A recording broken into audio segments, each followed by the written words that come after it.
familiar. Welcome. My name is Stephen McGhee. I am the Superintendent of Schools of the Harper School District. Welcome to NGR, Next Generation Readiness. I have two guests today, two special guests. They are under the athletic wing of the district. We first have our district athletic director, Mrs. Harris. Hi, good afternoon. I'm Ashley Harris. I'm the new district athletic director at Harper Woods. I'm super excited, very happy to be here. I've been a volleyball coach. I'm still currently coaching, just started working with another team. Athletics has been a huge part of my life growing up and still is now. So I'm just very blessed to be here and part of the program. Okay, and we have a hybrid as well. We have Mr. Gaut. He is the athletic director for the high school, but he also supports with that of attendance within the district itself. So I want Mr. Gaut to introduce himself. We have a very personable, interesting history. We've been together forever. I think Kira was my first receiver when we were together at Crockett. So, it's been a long journey. Absolutely. Yeah. Absolutely. Yeah. My name is Gaut. As Superintendent McGhee said, we've had a long history of just greatness. So I came from Bradford Academy. I was the head football coach at Bradford Academy, also the athletic director. So I've been here. McGhee tapped me to hopefully come here 7 years ago. So I've been here for 7 years. It's been an honor and a privilege to work alongside with him. As well as receive his mentorship and guidance as I've been doing, since he's known me. Just with athletics, just overall, I love athletics. I love helping mold the mind of kids. I love obviously sports and just everything that comes along with athletics.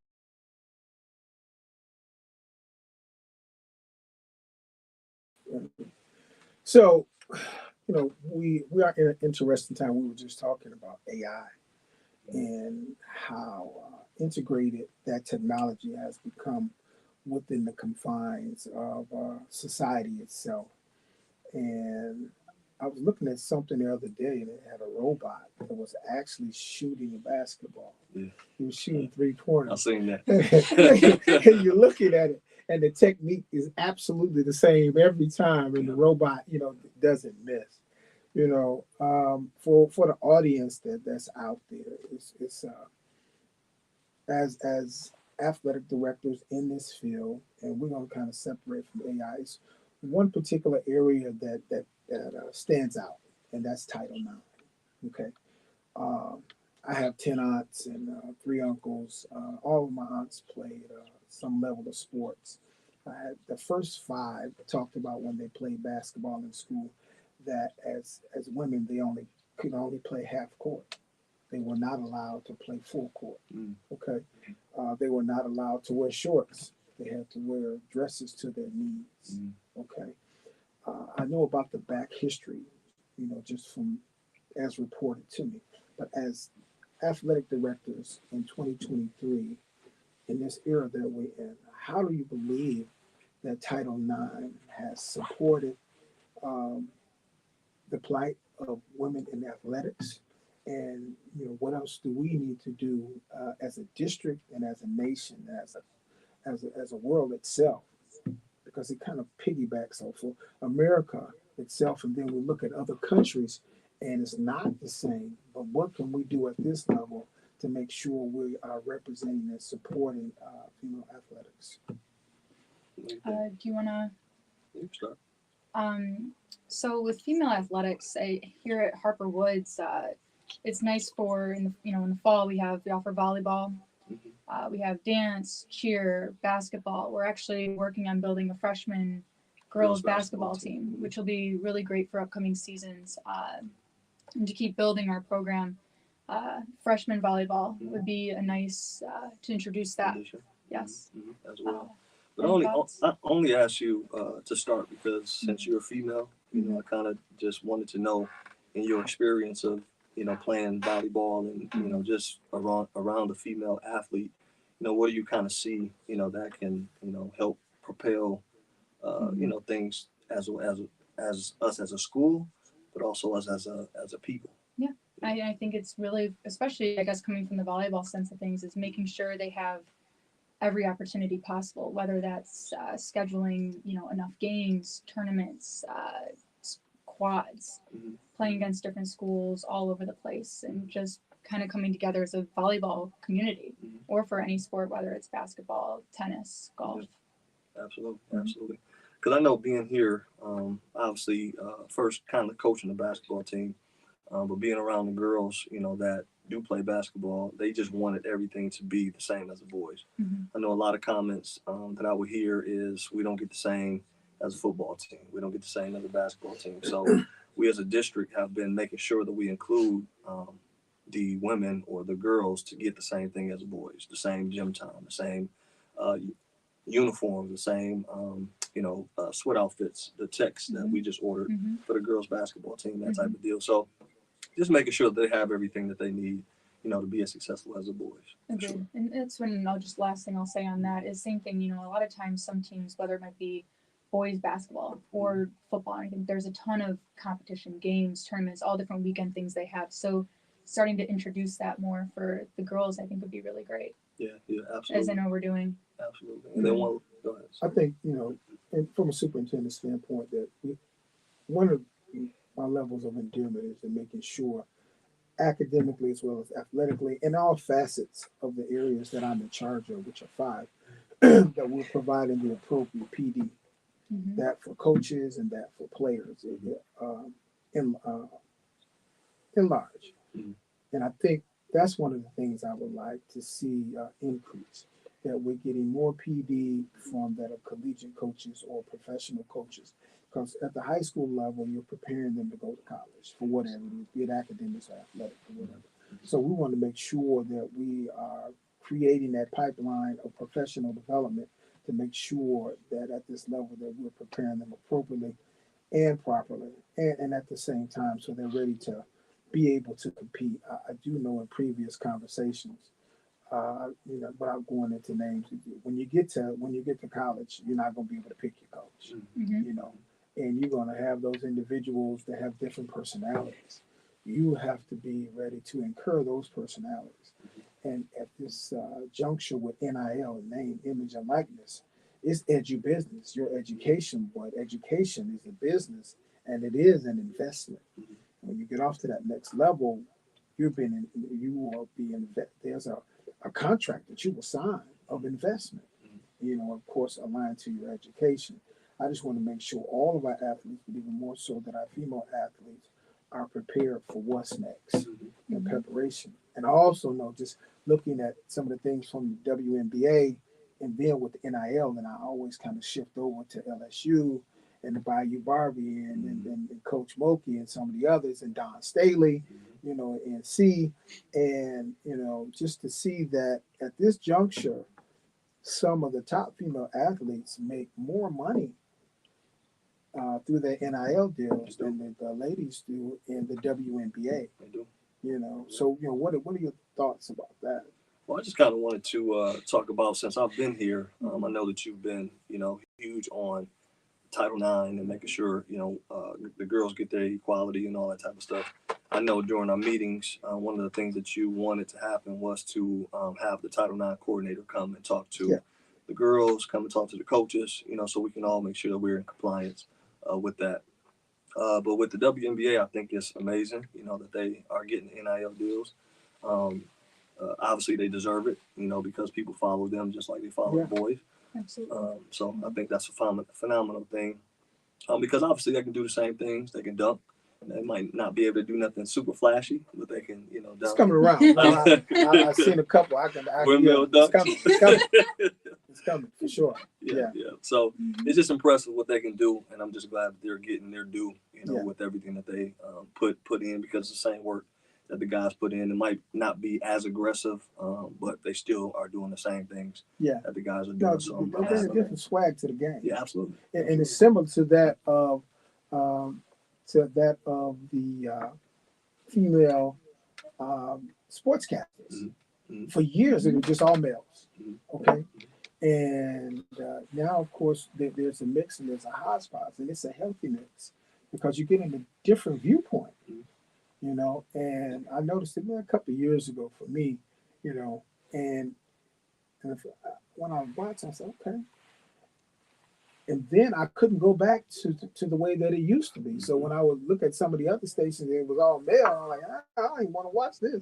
I wanted, because it was a different viewpoint, and it gave a different perspective. And to me, it just gave an equilibrium across the board. And mind you, it's an invitation to the sport itself, outside of the traditional individuals, you know, and it's a great thing. Literally, I know my son when he's playing. You know, my wife is. I thought I had a loud voice. My wife's voice carries. Yeah, So right. he was even telling me, he's like, "Dad, I couldn't even hear you. You were on the side. right. Mama was in the stands. I Yeah, still heard." right. So that's that mother to son thing. Yeah. I know what that was. You know, yeah. So you know, more so that was a statement than a question, more so than anything else. I know yeah. that Dr. Wells, well, the girls went on a trip this summer, Right. and Right. one of the guest speakers was the first African American, I think, official or something that you know, she was first of. Right. You know, so it was good for our girls to see, you know, a Absolutely. woman, you know, in that facet, Yeah. and to be the first to do something and to build their confidence and show Right. them that they can do it and be there themselves Right. amongst Right. all the guys. Exactly. You know, so Exactly. I Yeah. don't know. Absolutely. Yeah. You got any thoughts?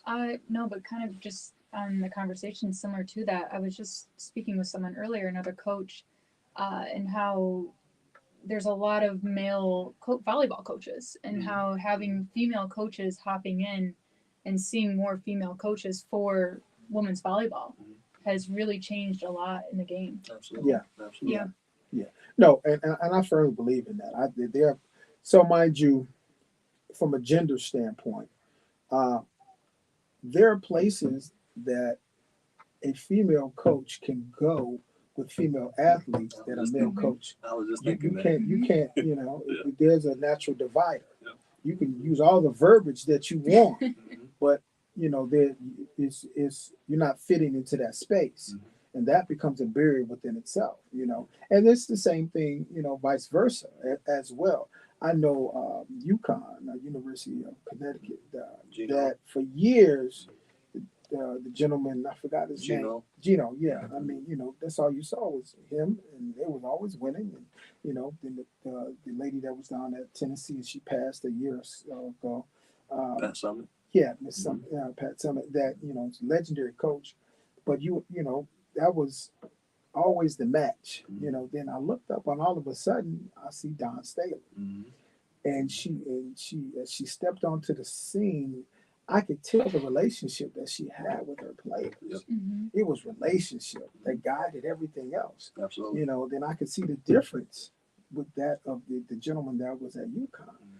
It was a slight divide, not a divide, but it's a barrier. It's a natural. So you know, I can see the difference between the two. You know, I don't know who it's going to come down to this year, you know, in terms of the NCAA championship for the women, but I know probably that Mrs. Staley down at NC State will be in the top three. Yeah, you know, it's for sure. usually South Carolina, which is Don Staley, Yeah. and LSU, and Tennessee is usually in there as Yeah. well. Yeah. So I mean, but as we know, when the tournaments go, you just never know. You Yeah. have a Cinderella team knock out a number Yeah. one seed, you know. So that's just the nature of the beast when it Yeah. comes to that. But this girls basketball is really good to watch. That's why I know all these coaches, you know, because I stay tuned to the game, all that good stuff, and yeah, they do an excellent job. Yeah, for sure.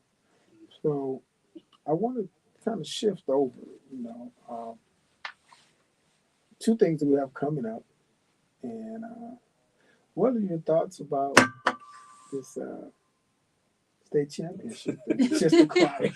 Dude, I'm super excited. It's been a long time coming. I'm really proud of Coach Oden and the staff, you know, for doing their thing. And you know, obviously I know that was your previous successor, you know, from Crockett and everything. So, but I just think he did an excellent job. Coach did a great job. We had a great team. The boys did an excellent job just by staying resilient and all that good stuff. And you know, it was just an awesome experience. You know, just to be on the field. The game was too close for me. I mean, Oh, man. obviously, at the end of the day, It was. we were up, I believe, 28-7 by half. But as we were just talking about, just about teams and anything can happen. You know, they came back and it came down to the last 3 seconds. Fourth down on the 3 with 3 seconds left. I know Ashley, she was down there and she Yeah. got to experience the whole thing. But just, it was just an amazing experience. Just when the clock hit 0, everybody got to run down on the field. That's it. Everybody. Surreal. It went. It was just so slow. Yeah, it was. I know. It but was- the game was so long though. It was. It was. But in that time, it went slow and Actually, when the play was actually done as it was, I was like, do we have to? I'm thinking, do we have to do this again? Do we got to play this down again? right. But I had It did. forgotten it was only 3 seconds left. Yep. That was it. Same. It was I thought done. the same thing. It was done. That's Like I what was I'm like, saying. oh my god. Yeah. And everybody storming the field and it was just a great experience just to be part of that. We'll talk about that. Yeah. Just the setting up for just all the logistic work that came into Mhm. you know, being an athletic director and having to divvy up, you know, and make sure everybody's taken care of, make all these calls to get down there and just knowing the processes and the protocols of all that. And then, because I've never been in a state championship game, you know, this is the first for me. And Listen, and that was literally, you know, who did that for me? Well, that was Miss Rogers. okay. Mm-hmm. Yeah. Yep. Yeah. Yeah. We did it when we went down before. Mm-hmm. And oh man, it was a lot of people, you know, that I really wish that they were still around to have this conversation. Miss Rogers is one of them, Absolutely. you know, and Dr. Neal is another. Yeah. You know, they were just like, they were a part of this process. Yeah. You know, Yeah. so you know, just it was great, Mm-hmm. but we were kind of short some people. You Yeah. know, Yeah. short. Yeah, we were. I know the running back, he was kind of hurt. And just little He stuff went like out that. the first play. Yeah, he did. He hurt his hamstring. Yeah, I literally, what I said to him, I said the pain of staying on the sideline versus the pain of going back in the game. Right. I don't know. I probably would have. Yeah. I would have went back in and just let it hurt a little bit more. I'm That's how I sorry. feel too. You know, then just Exactly. and then I can't do it. Then I can step out. You know, Yeah. but yeah, At least you gave it's a it your all. choice. What Yeah. grade was he? Was he a 12th grader? Nope, he 11th grade. Oh, Still got a he whole got other year. another. So how many kids do we have coming back? Pretty much, I think we're graduating 15 to 17, so the rest of the team is coming They're back. coming back. We're gonna make another run. That's gonna be good. Absolutely. That's gonna be excellent. I can't wait, man. I can't. But just the whole experience too of when we got off the bus. I'm saying all of us, we got off the bus. It's a And, different. It's a You know, different. It was going a in the different. little waiting part. Yeah. You know, just the step by step going And in the mind locker you, room. that was the same locker room that we were in when we went. Okay. Yeah, that was the same one. That's Yeah, it crazy. sure was. Yeah. Yeah. Just walking down the tunnel and seeing all the fans and just a great experience. You know, just it's unbelievable. Yeah, yeah. And that's the thing. There's certain situations or certain milestones that when you get there and you go through them, Mhm. you can't go back. Right. So, you know, once a champion, always a champion. Absolutely. So you can't go back to being second and third anymore because Right. that's a mentality. Yeah. You know, to be a champion, that is a mentality. You know, and you get used to winning and, you know, going without failure. Right. You know, so, you know, it's- But they were prepared from the jump. You know, when you got when we got the new field, you know, the Yeah. boys were excited and they was just Yeah, I thanking feel you. was more, and just, listen, I feel it was more cushy than the Lions I field. know.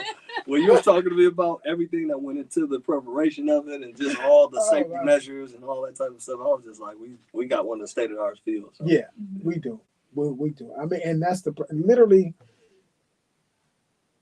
that field that you know I was able to. And I don't use I a lot. I try not to as a superintendent not use I, but at the end of the day, I already know where it lays. You know, but when we would go to some of the other schools in years past, and you sit there and you see these amenities and you see these fields and I'm like, wow. Our kids need this. Our kids deserve it. I was saying it back in the day when you were. I was trying to pull it off then. Right. It just I didn't have enough weight to pull it off. Absolutely. You know. But this year when we went, I could just fold my arms and cross my legs. So Yeah. I knew we had a better Right. facility than everybody. East side. A lot of people, honestly. Yeah, Yeah. we did. We did, you know. Mhm. And with this, with this construction trade student container project, and then moving forward, it'll be even better, Right.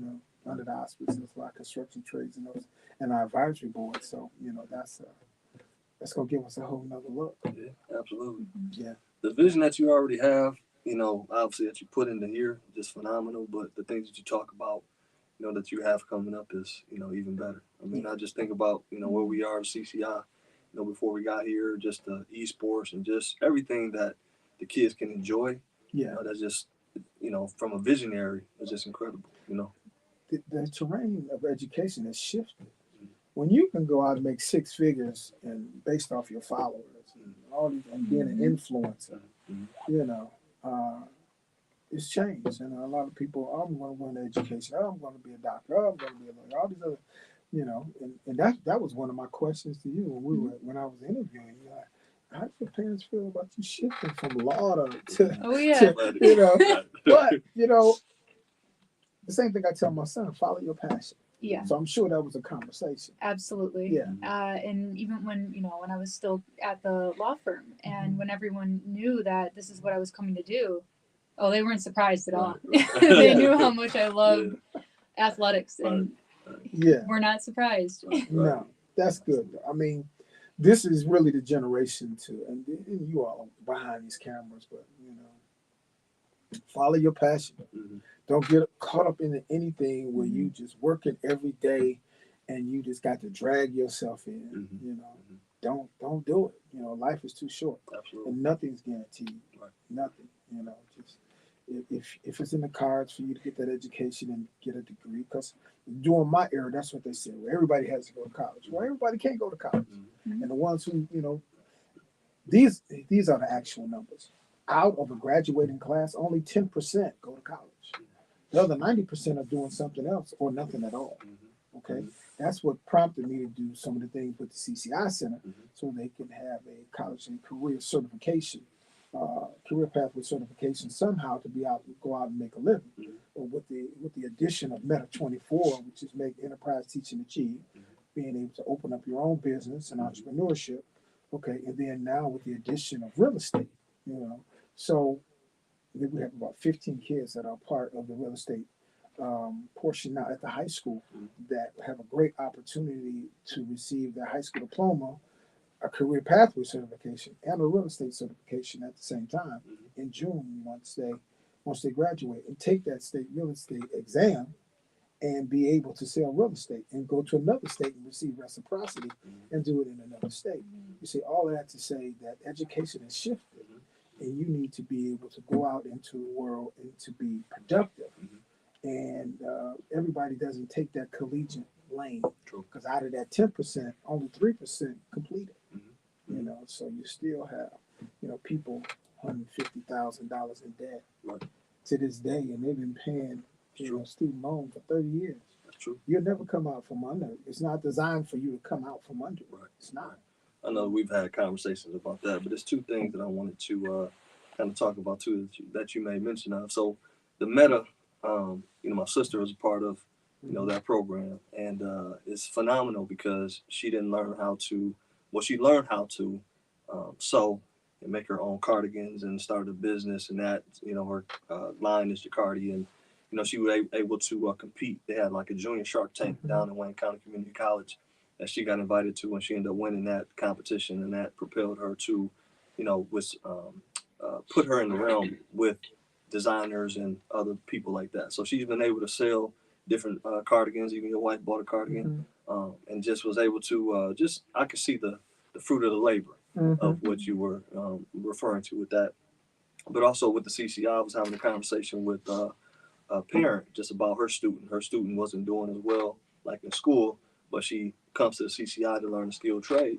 So her daughter was saying that she would want to do the skilled trade and maybe see about school, maybe like a year or two later. So but that's the whole premise of it. See, it's called skills that pay the bills. So you have degrees that give you theory, but you need skills to pay the bill. A degree will open a door for you, but skills will keep that door open or allow you to Right. walk out of that door and go into another door. Mm-hmm. You know, so and you got to kind of think about that. You know, along with the degree, it gives you pedigree, but the skill sets is what will keep you employed for the rest of your life. You know, so one of the other goals is to make sure that I wanted, and I wanted to implement it this year, but the individuals that I chose, they weren't ready for it. I'm going to try it again, but I'm going to try it with 2 different individuals in the fall to have literacy and numeracy, which is English and math, taught alongside in the CCI Center. So what is the English, math, and science of radio, television, and film? What is the English, math, and science of construction trades? English, math, and science of culinary arts? From the Common Core aligned back to the career pathway, we have the Common Core that's infused in each one of these career pathways. Okay, so with those individuals, they'll be able to outline the Common Core state standards for literacy and numeracy, okay, and align it to the gap analysis that already exists under each one of these disciplines for English, math, and for science. They should be able to walk out of here with the English and the math credit and not have to retake that class over in the high school, which will give them more room in the schedule to do some other things. But the premise behind it is all of what I was saying to you, like learning, going into your passion. What better way to learn English and math and science but through your passion? Right, doing what you love. Right, and then you'll grasp it. I learned how to do math through woodshop. I learned how to really read and do grammar and punctuation and graphic arts with my dad from the 6th grade to the 9th grade. It was through my passion. I hated to go to college. I didn't like math and all that. That wasn't my thing. I was just disciplined enough to do what I was told. You got a different generation now. Like, why do I have to do this? Why am I doing this? So you got to, you know, you got to connect the why to the passion. Yeah, absolutely, absolutely. I remember going back, you know, just to the graphic arts and just kind of seeing that we have a graphic arts department, just remembering the dark rooms and you know, just how it kind of transitioned to, you know, something epic, you know, even better. So I think about so when I'm kind of talking to, let's just say a student that wants to come here to play sports, you know, I talk to them about everything that we have here, you know, from obviously the CCI Center, you know, skilled trade, but also talk about the dual enrollment, you know, piece that you can get your associate degree by the time you graduate. That's the ADP, yes. Yep. So by the time you graduate, you know, you'll have your diploma and you'll have your degree. So when you do go to college, you do your 2 years and have your bachelor's. And you can do another 2 years and have your master's if that's the route that you choose to go. But just having those options of being able to, you know, either go to school or to go into your skill trade. And that was the whole premise for me, is to open up a wide tapestry of opportunity for students. Because everybody just doesn't take that monolithic path. It has to be vast and wide, and just, you know, give them a chance. And I keep going back to this word passion, but that's what it is. You know, they may not know it, you know, right now, but once they get off into the world and they've acquired these certs and all these other different things, they will have an opportunity more so than previous generations to do what they want to do. And one of the things is that we would rather raise children than to repair broken adults. You know, and that's someone else's statement, but that's my philosophy. Like, teach them now, so when they get out there, they're prepared. You know, they can adjust and pivot and do all that they need to do. So, excellent. Yeah. So, do you all have any questions for me? Do you? So what's next with the construction trade? So mind you, you know, Mr. Smitherman, he's been inculcated into the process here. We do have and it's crazy because it's not crazy. I use that word, but you know, that room and esports. Esports was going to be sports medicine. Okay. And I pivoted out of that when I went to a conference in California, and they began to talk about esports and gaming. And at that conference, they had different vice presidents and presidents and deans of different Division I universities all across America.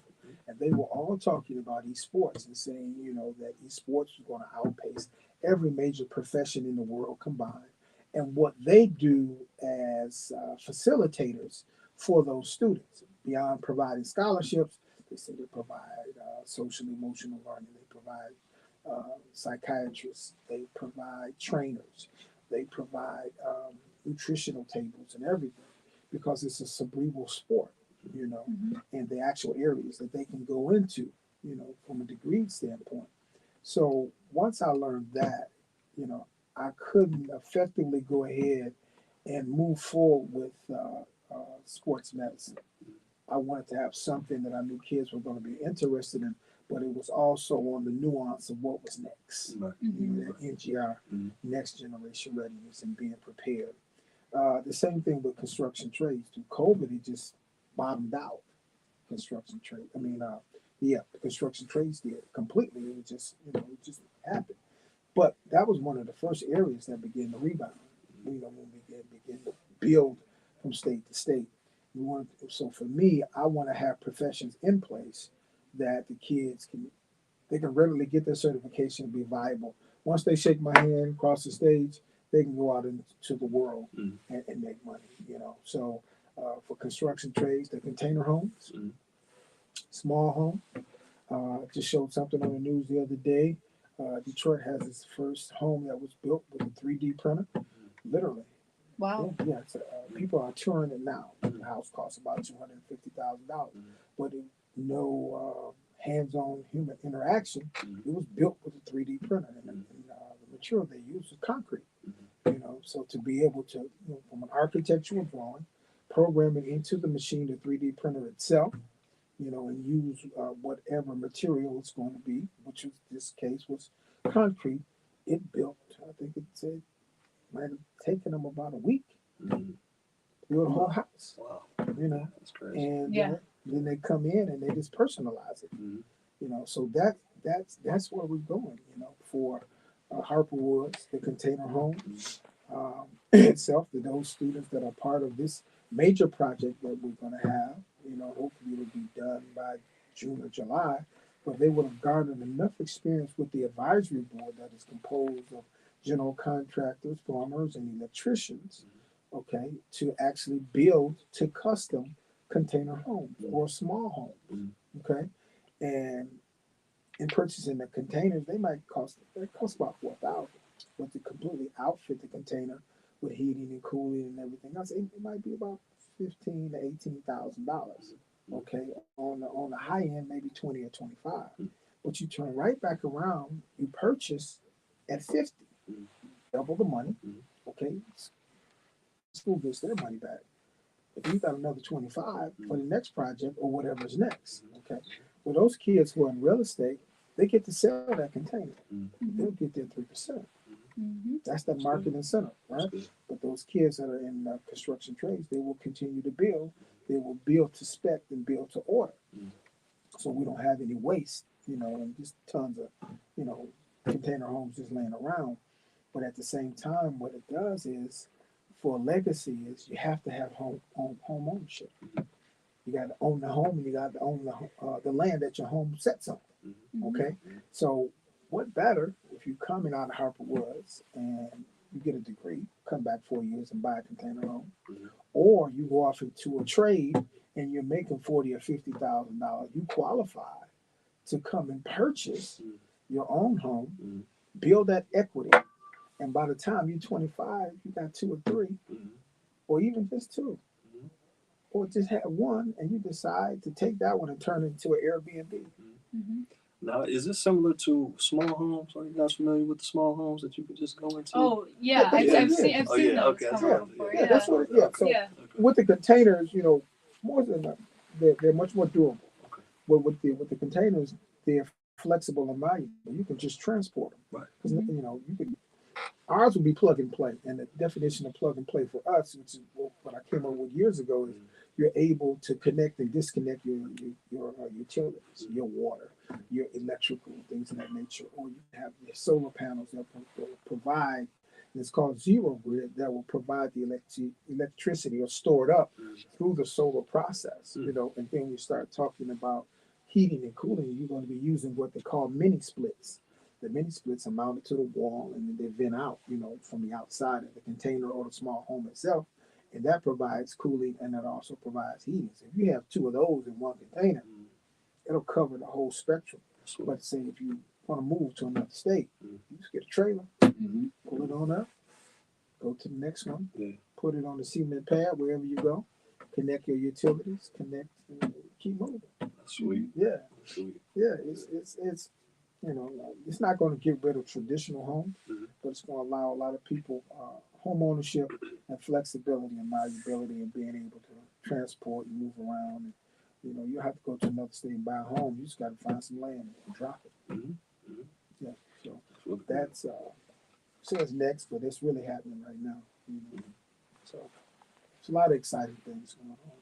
Anything that you want to talk about, like um, anything else? Any other projects that you have going on? You know, I was talking to Thinking somebody the about- other day. First thing she asked me said that, did you get that copywritten yet? Mhm. Before you, she's like, you a visionary. You just get to talking and Right, just take right. notes. Next thing you know, they got some of Yeah, your stuff. Right. So I'm not gonna go into that other one. Okay. Yeah, Okay. but yeah, we got another thing coming. We do. We just do. You know? Awesome. Yeah. So, what time we got? We have about 10 minutes. We still got time. We did a lot of talking. I know. All right. Usually we just flows on out. You know. Right, right. Okay. Well, So what we got today? No, we have girls basketball today. tomorrow. Friday. Friday. Yeah. Friday. Friday. Is it home or what? Friday. Oh yeah. And then the boys are away. Okay. Who do we have for the girls? We have River Rouge. Okay, so they back on that. Yeah. Yeah. Yeah, I had it with my colleague Dr. Coven, and I had a conversation about that in New Orleans about maybe 2 weeks ago, 3 weeks ago. He kind of told me, you know, what transpired. So, you know, it's fortunate. I'm glad that they're back. Mhm. You know, and the corrective action needed to take place. Absolutely. Yeah, so, Absolutely. so I don't know what do they look like. They're looking okay. They're looking They're okay. beatable. You know, I'm gonna say that because me and the athletic director, we really good friends too. Yeah. Chet. So we go back and forth with our teams and all that good stuff. But I know even in football, you know, they had a good run. Yeah, It was unfortunate that they lost, but they were supportive, you know, in us going to the state championship. yeah, as well. yeah. Mind you, I was getting texts, I was getting calls. Yeah. You know, when the clock hit quad zero, I got a big tell. I was like, yes. Yeah, yeah. It was just a big relief. I know. Mm-hmm. I know. It just that's exactly what it was. Because every game, you know, obviously was different. First game that we played, I think Lexington Carlton, that was a challenging game. You know, at home. I mean, obviously It was good. big boys. Yeah, they were. They were. But just the journey, you know, through the whole thing, I was appreciative to be a part of. But it was great to see like the exhilaration on everybody's face.